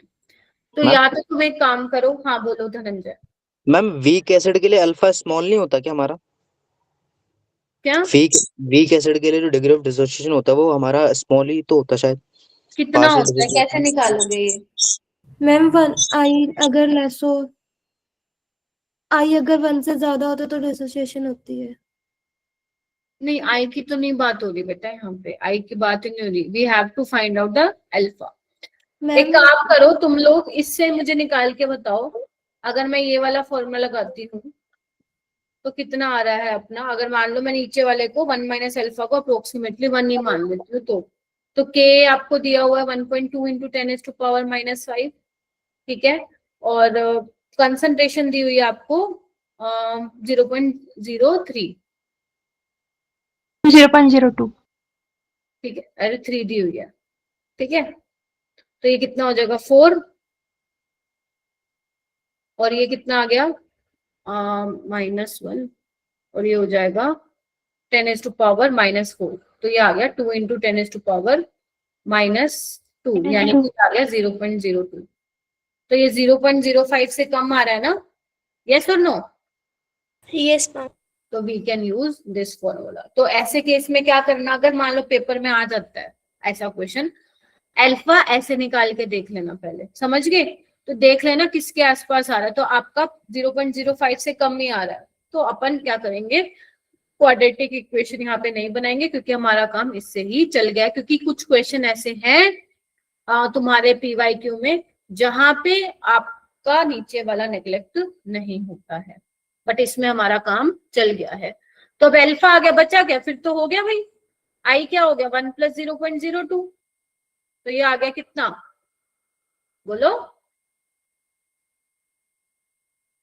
ठीक है। तो यस बस ये मैम। पुट कर देना तुम, जो मैंने ऑस्मोटिक प्रेशर वाली लिखवाई थी तुम्हें। 0.03 कंसंट्रेशन थी, 0.083 और इंटू 300। अब तुम्हें क्या करना है, इसको सोल्व करना है, ठीक है। और एक और चीज भी मुझे बतानी थी वैसे तुम्हें, एक मिनट रुको, चेक करती हूँ मैं एक बार वो पहले कि वो यहाँ पे लगेगा कि नहीं। ठीक है, ऑल राइट, ठीक है, करो इसको सोल्व। कितना आ रहा है ये करने पे, बताओ मेरे को। 70 मैम ये पूरा वैसे आ रहा है 76.194 × 10⁻², तो 76 हो गया। 76.19 आ रहा है, ठीक है।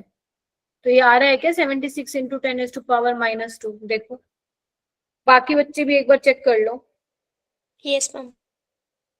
तो अगर आ रहा है सबका तो यहाँ पे आप आंसर लिख दोगे 76। कर लोगे तो क्या हुआ है, कुछ नहीं है, फॉर्मूला बेस्ड ही, ये वाला फॉर्मूला पता होना चाहिए था।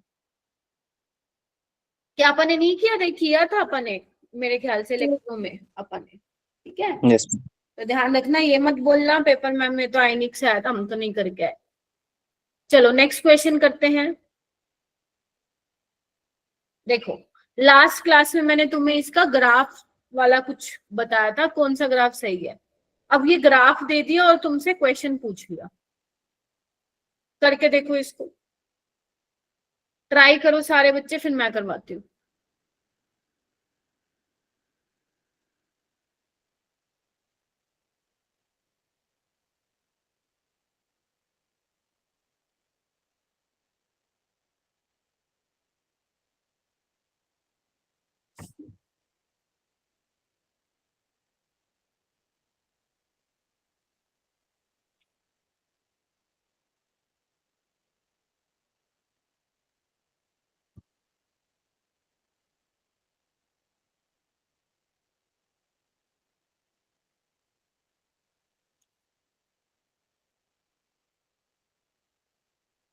बस आज लास्ट डे और है, लास्ट दिन और दे रही हूँ सोल्यूशन को, तो आपको जो भी प्रैक्टिस करनी है वो आप कर सकते हो। आज वैसे भी आपकी 2 ही क्लास लगेंगी, है ना। तो प्लीज जो फ्री हो जाते हो उस टाइम को अपना यूटिलाइज कीजिए।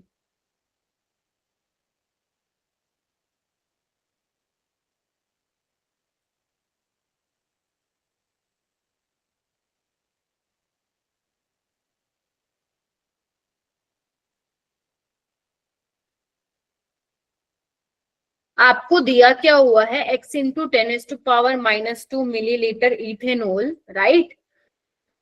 मोलर मास दिया हुआ है, डेंसिटी दी हुई है, और उसको ऐड किया है पानी में, और पानी की डेंसिटी आपको दी हुई है ना जी। अच्छा, ग्राम और ग्राम कह रही हूँ, डायग्राम तुम्हें दिया हुआ है, you have to solve X क्या होगा। आपको KF की वैल्यू भी दी हुई है, तो क्वेश्चन तो पता चल गया ना, डिप्रेशन इन फ्रीजिंग पॉइंट से है। Yes ma'am.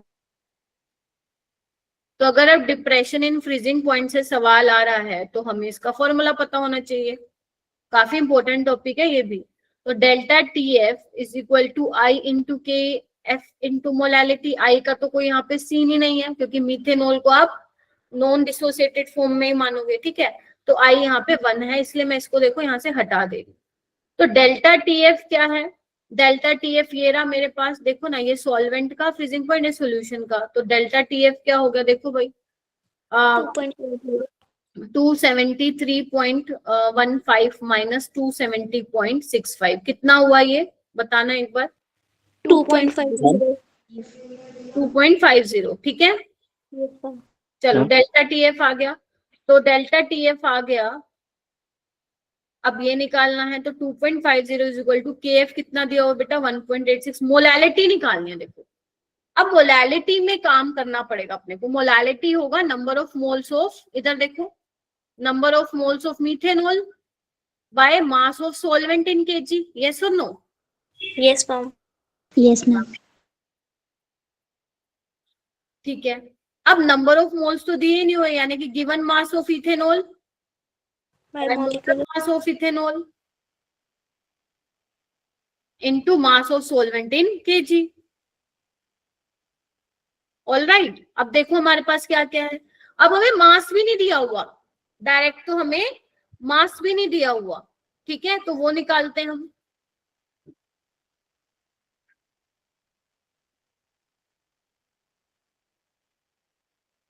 Mass of methanol कैसे, अब देखो मोलर मास है, डेंसिटी है, वॉल्यूम है, तो डेंसिटी क्या होता है, mass by volume, mass upon volume. Mass into volume क्या होगा, डेंसिटी, या मैं ऐसे लिख देती हूँ इसको, डेंसिटी होगा मास बाय वॉल्यूम। मुझे मास चाहिए तो डेंसिटी इनटू वॉल्यूम, डेंसिटी कितना दिया हुआ है भाई, 0.792 ग्राम पर सेंटीमीटर क्यूब। तो आप लोगों को पता होना चाहिए कि 1 ml 1 सेंटीमीटर क्यूब के बराबर होता है, पता है। Yes ma'am. वॉल्यूम कितना दिया हुआ है, x इंटू 10⁻⁻2 ml दिया हुआ है, तो पर ml से ml गया, मास आएगा तुम्हारा ये, क्लियर है, this is your mass of methane. Done. अच्छा यस मैम। अब हमें क्या चाहिए, मोलर मास हमें दे ही रखा है, मास ऑफ सॉल्वेंट, अब देखो ना वॉल्यूम दे रखा है, वाटर का डेंसिटी दे रखा है, यानी कि हमारा 100 ग्राम हो गया मास ऑफ सॉल्वेंट, क्योंकि डेंसिटी क्या है, मास बाय वॉल्यूम, मिल गया हमें सारा चीज। तो x into 0.792 into 10⁻⁻2 by molar mass है हमारा 32 इंटू मास ऑफ सॉल्वेंट हो जाएगा 100 ग्राम, ठीक है। और बस यही हमारी क्या होगी फिर, मोलालिटी होगी। कैन वी फाइंड आउट, निकालो Yes, ma'am. कितना होगा, निकालो निकालो, इसको पहले सोल्व कर लो तुम लोग। मैम 543। आंसर बता दिया क्या, मैम x की वैल्यू आई। एक्स की, हाँ वही आंसर ही तो हो गया। बाकी बच्चे चेक करो आ रही है क्या, नहीं तो फिर मेरे को निकालना पड़ेगा।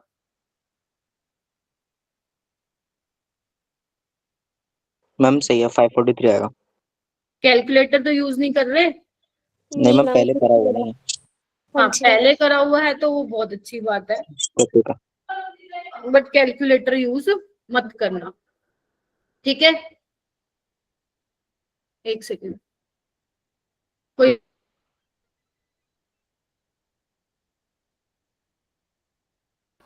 हाँ, तो कितना आ रहा है 743, नहीं मैम 543। अच्छा 543, तो x आ जाएगा हमारा 543।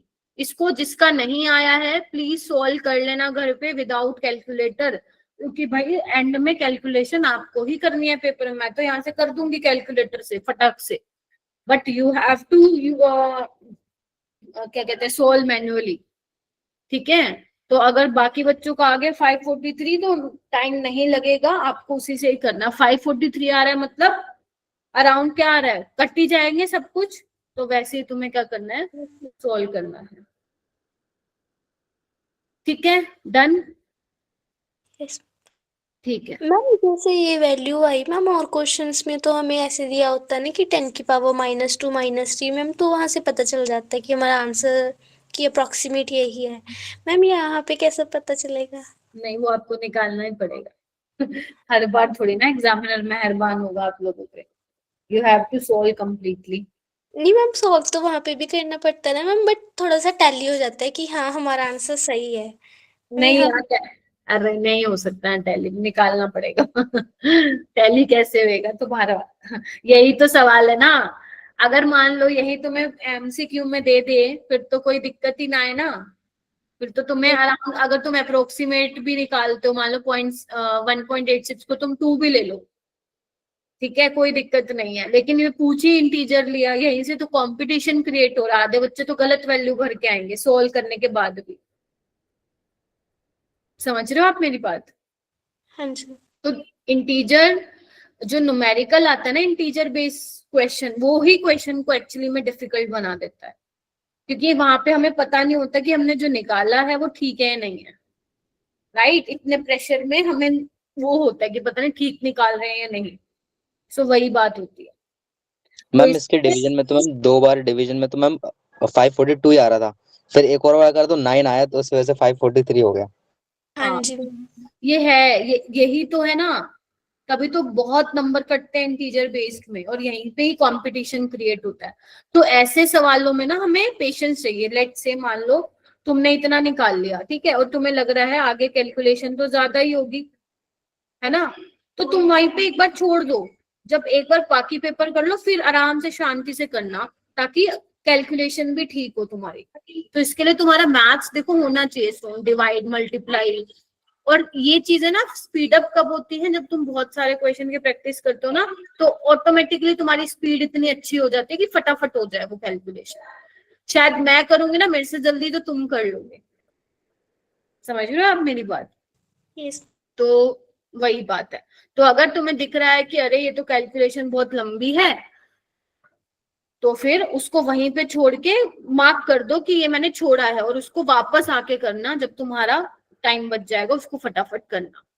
ठीक है, चलो यस। आइए। नेक्स्ट क्वेश्चन था, क्वेश्चन नंबर कौन सा है, 8 ना यार, ठीक है। तो ये तो मैंने बहुत आसान दिया था, मोलैरिटी ये दिखाने के लिए दिया था कि ऐसे क्वेश्चन भी पेपर में आते हैं। Molarity of an aqueous solution, आपको NaCl का मास दिया हुआ है, पानी दिया हुआ है 500 ml वाटर, सिंपल मोलैरिटी का फॉर्मूला। अब तुम बोलो ये तुम्हारे NCERT का इंडेक्स सवाल है। Number of moles of NaCl by volume of solution in litre, है ना। ये फॉर्मूला तुम एक्सपेक्ट कर सकते हो, ये तो तुम्हारे स्कूल के एग्जाम में भी आएगा। Given mass, molar mass NaCl का, वैसे इन्होंने Nth क्लोरीन दे रखा है, लेकिन हो सकता है पेपर में ना भी दें। लीटर में लिखना है तो 500 ऊपर 1000, तो कितना आ जाएगा ये 0.2। 2. ठीक है, 0.2 आ जाएगा। ठीक है जी, यस मैम। डन। चलो आओ नेक्स्ट करते हैं question number 9। Mass of sodium acetate required to prepare 250 ml of 0.35 molar aqueous solution is gram। देखो ये भी वही सवाल, क्या पूछा है तुम्हें, मोलैरिटी से सवाल है ना। अगेन मोलैरिटी क्या होगा, number of moles of solute, यानी कि दिया तो है नहीं, तो मास ऑफ सोल्यूट यानी कि sodium acetate by molar mass of solute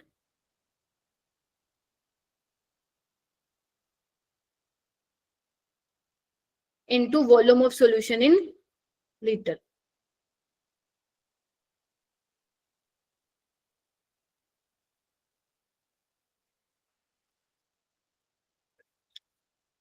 देखो अब यहाँ पे क्या है ना, ध्यान से देखो,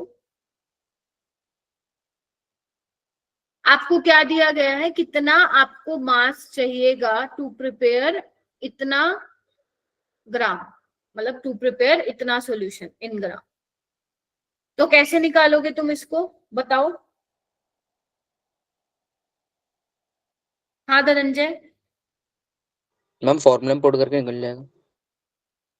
लगा दोगे फॉर्मूले में। मोलैरिटी कितनी दे रखी है, 0.35 मास ऑफ सोल्यूट, ये हमें निकालना है। By molar mass 82.02 gram per mole. Volume of solution in litre 250, लेकिन मिलीलीटर में है तो ऊपर 1000 में। ठीक है, यस मैम। Yes, और ये क्या होगा 0.35 मोल पर लीटर। ठीक है, तो सारे कट जाएंगे, मोल से पर मोल, लीटर से पर लीटर कट जाएगा, और मास आ जाएगा तुम्हारा ग्राम में। तो ये कितना आ रहा है इसको करने पे बताओ 7 ग्राम। Ma'am direct. 7.176। ठीक है, तो 7 लिखना है फिर तुम लोग। यस। मैम अब्दुल्ला बार बार हैंड डाउन कर रहा है, थंब डाउन, पता नहीं क्यों। अच्छा हाँ अब्दुल्ला, क्या हो गया, क्यों डाउन जा रहा है तुम्हारा? मैम ये वाला और उससे पहले वाला क्वेश्चन समझ नहीं आया। तो फिर बोलेगा कौन माइक अनम्यूट करके? ये क्या होता है, चैट बॉक्स में मैम बहुत अच्छी कर रहा है। इसमें क्या था? अब हमें लगा स्पैमर ही आ गया। अच्छा अब्दुल्ला इसमें क्या था? बताओ क्या समझ में नहीं आया इसमें? मैम इसमें क्वेश्चन ही नहीं समझ आया। बहुत बढ़िया, एक चाटा लगाओ मुंह पे अगर यही क्वेश्चन नहीं आया समझ में। क्या करूं मैं तुम लोगों का? Molarity of an aqueous solution containing, molarity बतानी है तुम्हें। मैम आ गया था ये वाला। फिर मैम ये नेक्स्ट बोल रहे हो हैं? मैम नेक्स्ट वाला जो मैम अभी जो आप करा रहे थे। अच्छा, इसमें क्या है देखो, आपको मास ऑफ सोडियम एसिटेट बताना है कितना चाहिए होगा, और आपको इतना सॉल्यूशन प्रिपेयर करना है। मोलैरिटी सॉल्यूशन की 0.35 मोलर है, और जो वॉल्यूम है वो 250 ml है। तो बस आपको मोलैरिटी दी हुई है, वॉल्यूम दी हुआ है, और क्या कहते हैं, बस मोलर मास है, फॉर्मूला लगा देना हो जाएगा। नहीं तो आपको ऐसे करना, पहले इसके मोल्स निकाल लो, वो करके भी कर सकते हो। ठीक है,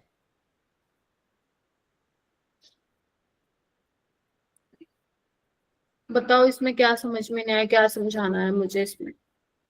मैम ये तो आगे आप लैब में भी करते हो ना कि इतना मोलर सॉल्यूशन बनाना है, इतने वॉल्यूम में बताना, तो बताओ भाई कितना मास चाहिए होगा, तो मोलैरिटी का ही तो फॉर्मूला लगाते हैं मेरा बेटा। ठीक मैम है, आगे मोलैरिटी इनटू वॉल्यूम क्या होता है आपका, नंबर ऑफ मोल्स होता है। देखो, molarity into volume is number of moles. ठीक है, तो मोलैरिटी कितनी है, 0.35 इंटू वॉल्यूम, लीटर में चेंज कर लो, तो ये नंबर ऑफ मोल्स किसके आ जाएंगे, सोडियम एसीटेट के। बोलो क्या कहते हो। Yes ma'am. अपन ने यही तो किया ना, देखो ना, यहाँ पे मल्टीप्लाई करोगे तो 0.35 इंटू 250 इंटू 10⁻⁻3, और नंबर ऑफ मोल्स क्या होते हैं, given mass by molar mass, हो जाएगा। Yes ma'am. यही किया मैंने यहाँ पे भी। ये तो तुम्हारे वाइवा में भी पूछ सकते हैं बेटा क्वेश्चन, ध्यान रखना, बहुत पॉपुलर सवाल होते हैं। आप लोग टाइट्रेशन करते हो ना, तो वहां से सवाल आ सकते हैं। चलो question number 10, positive deviation. Again positive deviation में ध्यान रखना है, सोल्यूट सोलवेंट की इंटरेक्शन जो होती है वो वीक होती है सोल्यूट सोल्यूट और सोलवेंट सोलवेंट से। ठीक है, सो अब वी हैव टू चेक कि कौन सा होगा। देखो भाई, acetone aniline, negative deviation. Negative deviation होगी। ठीक है, स्ट्रॉन्ग इंटरेक्शन होगी। क्लोरोफॉर्म एसीटोन, ये भी बहुत पॉपुलर एग्जांपल एनसीईआरटी का, नेगेटिव डेविएशन होगी। क्लोरोफॉर्म और बेंजीन ध्यान रखना, ये भी नेगेटिव डेविएशन देते हैं, अगर नहीं लिख रखा तो लिख लो अलग से, हाइड्रोजन बॉन्डिंग होती है जब मिलाओगे तो। एसीटोन और CH2 ये तो इसीलिए कह रही हूँ, जो मैंने नोट्स में आप लोगों को लिखवाए हुए हैं ना, बस वही वही कर लो, उससे बाहर नहीं आएगा, तो आंसर आ जाएगा 4th। इसका डायरेक्ट सवाल था। क्वेश्चन नंबर 11, ये भी देखो कितना आसान सवाल है। If a substance A dissolve in a solution of mixture of B and C with the respective number of moles, mole fraction of C, number of moles of C by total moles। A option. Ma'am ये actual में PYQ है। ए नहीं, मैंने तो झूठे में लगा रखा है 2024 का। ठीक है, दूसरा आएगा इसका आंसर। ठीक है, NC by Na plus N plus NB plus NC। ठीक है, ठीक है, चलो पहला कौन बोला था इसका आंसर, धनंजय तुमने फर्स्ट बोला था। मैम मैंने कुछ नहीं बोला। अच्छी बात है, नहीं तो डांट खाते। चलो आओ 12th, व्हाट हैपेंस, मतलब हद हो गई अब्दुल्ला, सच में मैम वो है, मैं तो स्टैंप लगा रखी है, चिपका के आई हूँ, अपने आप लिखा मैंने 2024, मेरे सपने आ रहे थे। What happens to the freezing point of benzene when small quantity of naphthalene is added to benzene. तो अगर तुम बेंजीन में नैप्थलीन ऐड कर रहे हो तो फ्रीजिंग पॉइंट बेंजीन का जो पहले था वो तो रहेगा नहीं, यस और नो। Yes ma'am. तो वो क्या होगा, कम हो डिप्रेस जाएगा। होगा, यानी कि कम हो जाएगा, तो decrease is the final answer. ठीक है, यस। चलिए आगे चलते हैं। 13वां क्वेश्चन, क्या ये वही क्वेश्चन है जो तुम्हारे अभी मॉक टेस्ट में आया था, मैंने तुम्हें शायद बताया था डिस्कशन कराते वक्त, बेटा ये PYQ है। ठीक है, तो इसमें देखो क्या है, 2 एक बार फिर देख लो, मैं सिर्फ फॉर्मूला बता के इसमें छोड़ूंगी क्योंकि ये मैंने करा दिया था डिटेल में। 2.5 gram of a non volatile non electrolyte आपको डिसोल्व किया गया 100 ग्राम में। बॉइलिंग पॉइंट एलिवेशन इतना है 2 डिग्री। सोल्यूट की कंसंट्रेशन नेग्लिजिबल है, आपको वेपर प्रेशर बताना है सॉल्यूशन का। तो P0 minus PS by P0 molality into क्या था अपना, molecular weight of solvent by 1000, yes और no. 1000। Yes ma'am. Yes ma'am. और डेल्टा TB क्या होता है अपने पास, I into KB into M, I तो 1 ही है, तो यहाँ से हम मोलैलिटी निकाल लेंगे, 2 बाय KB कितना होगा 0.52, और इसी मोलैलिटी को तुम यहाँ पुट कर दोगे। सोलवेंट का मोलर मास 18 होता है क्योंकि वाटर दिया हुआ है, हर सोलवेंट का नहीं होता 18, वाटर का होता है।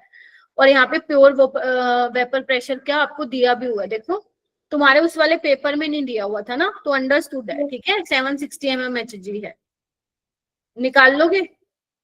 हाँ जी मैम। Yes ma'am.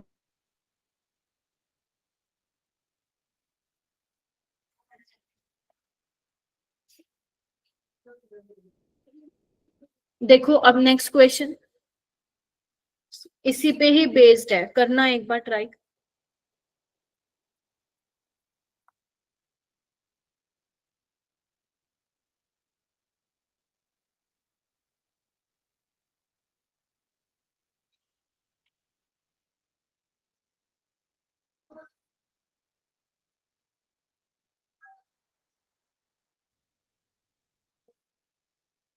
थोड़ा सा अच्छा सवाल है ये, मतलब मुश्किल नहीं है।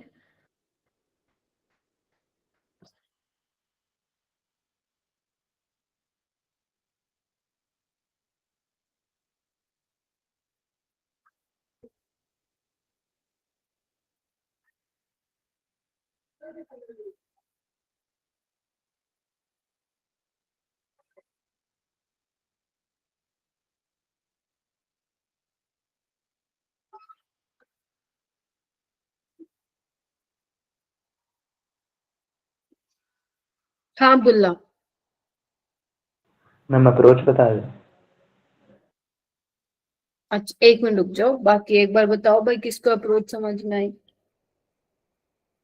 हमेशा लिखना चाहिए, जब भी आपको एक बड़ा सा सवाल दिखता है हमेशा आपको अपनी कॉपी पे लिखना चाहिए कि क्या गिवन है, निकालना क्या है, वरना ऐसे तो भूल में फंस जाओगे, होगा ही नहीं सवाल। 2.7 kg है पानी और एसिटिक एसिड का, तो पानी में तुमने क्या डाला है, सॉल्वेंट में acetic acid is your solute, right, तो फ्रीजिंग पॉइंट तो डिप्रेस होगा, है ना। तो आपको दिया हुआ है इतना मास 2.7 kg, फ्रीजिंग पॉइंट जो है सॉल्यूशन का विच इज TF वो -X है, ठीक है, क्योंकि डिप्रेस हो रहा है तभी। एसिटिक एसिड ना ही डाइमराइज हो रहा है पानी में, ना ही डिसोसिएट हो रहा है, उसने मेंशन किया, तो I कितना होगा, 1 होगा। मोलर मास पानी का दिया हुआ है, एसिटिक एसिड दिया हुआ है, KF दिया हुआ है वाटर का, और क्या दिया हुआ है, KF एसिटिक एसिड का दिया हुआ है, फ्रीजिंग पॉइंट पानी का दिया हुआ है, एसिटिक एसिड दिया हुआ है, तो इसने कंफ्यूज करने के लिए काफी सारी चीजें तुम लोगों को दी हुई है। तो हमें पता है डेल्टा TF क्या होता है, I into KF into M। अब I तो मुझे चाहिए भी नहीं, ठीक है, और डेल TF क्या होता है वो हमें निकालना है। अब एक बार बताओ KF किस पे डिपेंड करता है, सॉल्वेंट पे, तो तुम एसिटिक एसिड का KF लोगे या पानी का लोगे, मैम वाटर का। वो क्योंकि KF डिपेंड्स ऑन सॉल्वेंट, मतलब नेचर ऑफ सॉल्वेंट पे डिपेंड करता है, राइट। Yes ma'am. तो सॉल्वेंट का लेना, उसने जान करके कंफ्यूज करने के लिए दोनों वैल्यू दी हुई है, राइट। मोलैलिटी क्या होगी, mass of solute, given mass कितना एसिटिक एसिड का 2.7 kg में है, तो मैं इसको ग्राम में ले रही हूँ। Molar mass of acetic acid 60 gram per mole, mass of solvent 2.7 into 10, यही है ना, बोलो। Yes ma'am. या एक काम करो केजी में ही लिख लो, चलो अब लिख ही दिया, तो ये तो कैंसिल आउट ही हो गया हमारा, राइट। तो बचा क्या फिर,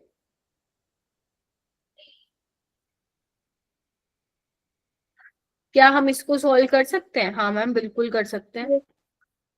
और लो 2 0 से, यानी कि तुम्हें सिर्फ 186 को डिवाइड करना है 3 से, कितना आ गए 31।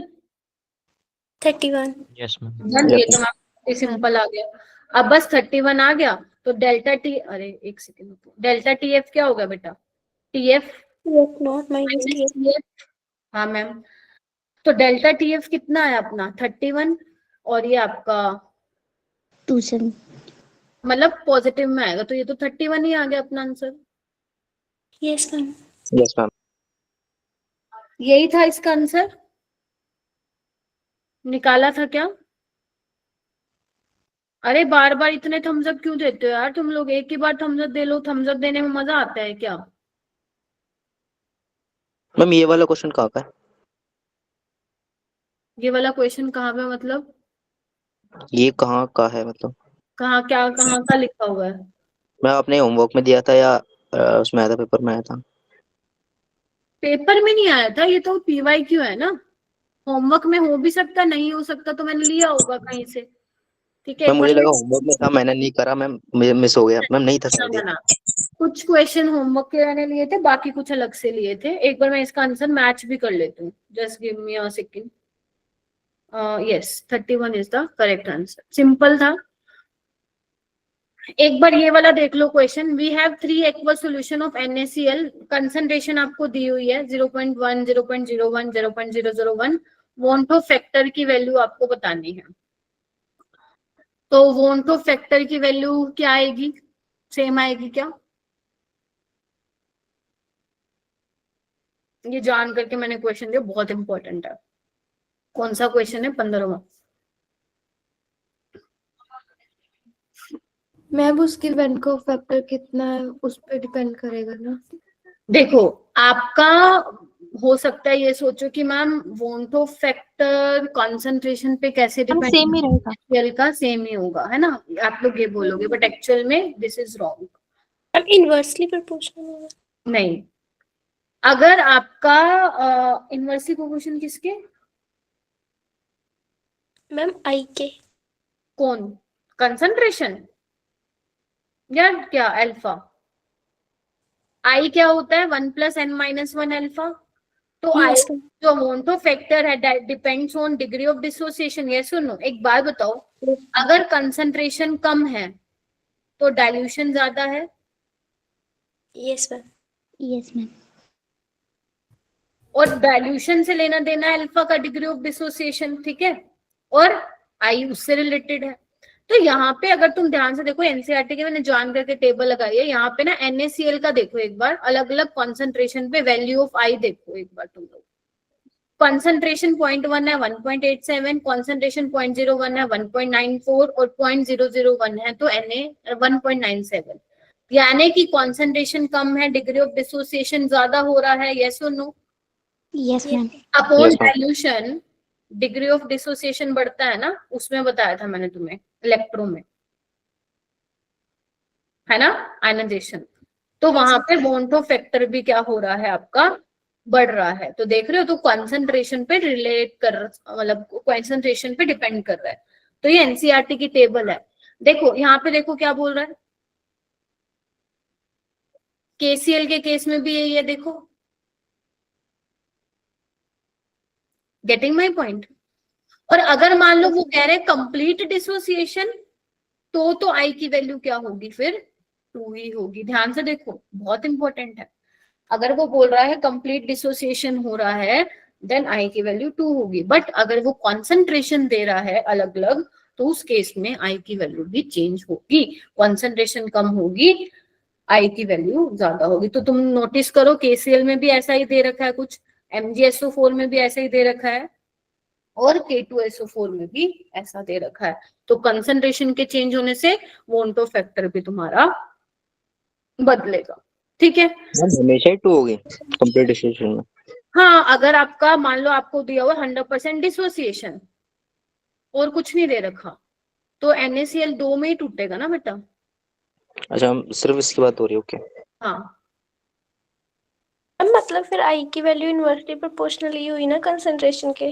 हाँ, लेकिन ऐसे मत याद रखो, कंसेप्ट से याद रखो, है ना। इनवर्सली डायरेक्टली तो याद भी नहीं रहेगा पेपर में, ठीक है। ये रिलेशन ध्यान रखना कि उस पर डिपेंड कर रहा है। तो ध्यान रखना कि पेपर में क्या दिया हुआ, अगर ऐसे कॉन्सेंट्रेशन दे के पूछा हुआ है तो ध्यान रखना आई की वैल्यू सेम नहीं वो होगी। हमें क्या लगता है, अच्छा NaCl है तो भाई 2 होगी, सब में आई की वैल्यू लगा दी तुमने। ध्यान दो, कॉन्सेंट्रेशन अलग अलग है ना बेटा, ठीक है। यस। और ये मैंने कुछ क्वेश्चन दिए हैं घर के लिए, जैसे मैं हमेशा देती हूँ, 8-10 क्वेश्चन है, कर लेना, ठीक है। और अब हम मिलेंगे फ्राइडे को, कल तो कोई क्लास होगी नहीं और फ्राइडे को वी विल डू